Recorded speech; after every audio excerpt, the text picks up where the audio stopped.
Sabi nila hindi ka pa handa, marami pang dapat malaman at babalik na sila at ika'y papunta pa lamang.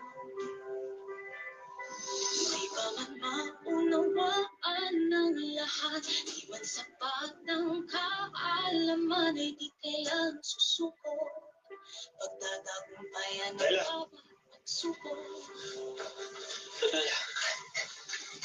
Hindi ko siya kaya ipatanggal. Hindi ko kaya. Bakit mo siya ipapatanggal? Anak natin siya. Ayaw mo maging disgrasyado eh. Hindi ka maging disgrasyada at pananagutan kita. Paano pag naging katulad ko siya?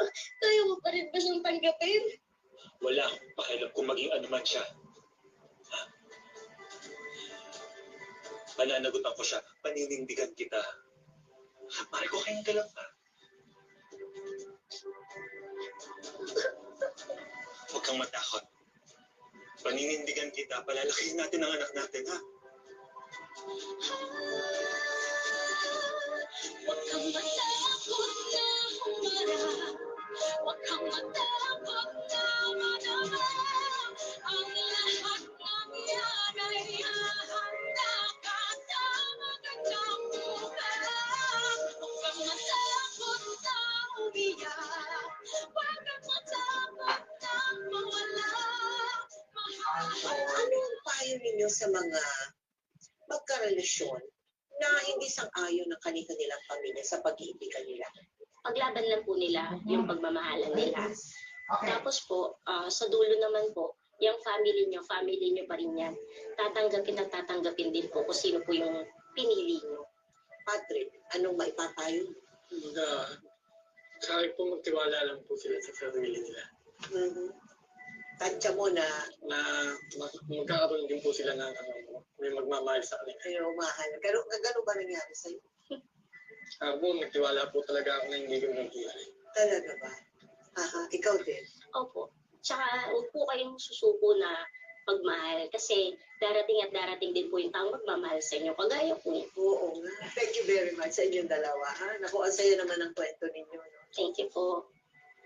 Minsan na naman nating napatunayan ang tinatawag na power of love. Dahil ang totoong pagmamahalan, may kapangyarihang bugin ang makikitid nating paniniwala kung sino lang ang dapat umibig kanino. May kapangyarihan din itong ipakita na ang true love wala sa hitsura, wala sa yaman o sa kasarian. Hindi rin sukatan ang timbang o weight natin at lalong wala rin ito sa height. Kaya na isinalarawan sa atin ni Ella at Patrick. Kaya sa akin mga kamillennials, kahit ilang beses ka nang nilokot sinaktan, huwag susuko ang inyong puso, ha?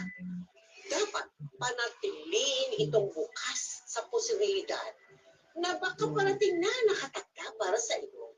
At sa mga nakatagpo na ng kanilang forever, naway patuloy kayong magmahalan ng tapat at walang iwanan.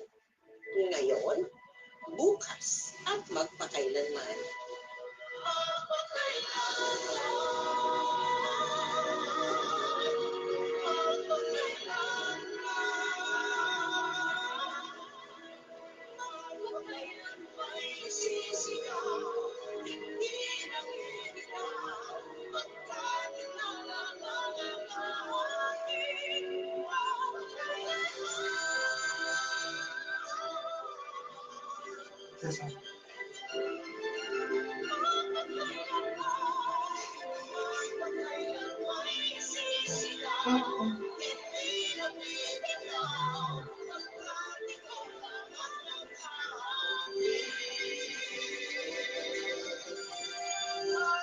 Ala.